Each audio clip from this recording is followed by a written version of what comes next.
ইবতিদায়ী মাদ্রাসার শিক্ষকগণ যখন বিক্ষোভ করলো, শান্তিকামী আলেম ওলামাদের উপর বেধড়ক লাঠিচার্জ করেছে। প্রাইমারি প্রতিষ্ঠান যারা করছে, কিছুদিন আগে গত কয়েক বছরের রেজিস্ট্রি প্রাইমারি আছে, প্রত্যেকটা প্রাইমারি স্কুল সরকারি হয়েছে।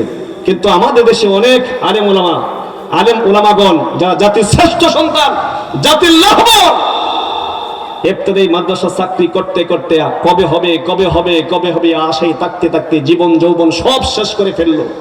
এরপরে ইবতিদায়ী মাদ্রাসা সরকারি হচ্ছে না, ঠিক কিনা?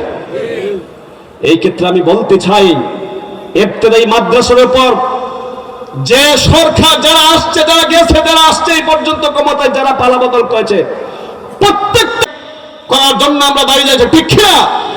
অবশ্যই ইবতিদায়ী মাদ্রাসা, বাংলাদেশে যত মাদ্রাসা আছে প্রত্যেকটা মাদ্রাসাকে সরকারি করতে হবে। এটা বাংলার প্রত্যেকটা মুসলমান ইমানদার নর নারী যুবক যুবতী শিক্ষিত মূর্খ প্রত্যেকটা মানুষের জাতি দাবি, ঠিক কিনা? আমরা সরকারের কাছে দাবি জানাচ্ছি, অবশ্যই ইবতিদায়ী মাদ্রাসাকে জাতীয়করণ করতে হবে। আমাদের দেশে আরো যত বৈষম্য আছে সমস্ত বৈষম্য দূর করে বাংলাদেশ একটি কল্যাণকর রাষ্ট্র হিসেবে যাতে গড়তে পারি, এই জন্য আমরা সহযোগিতা করব।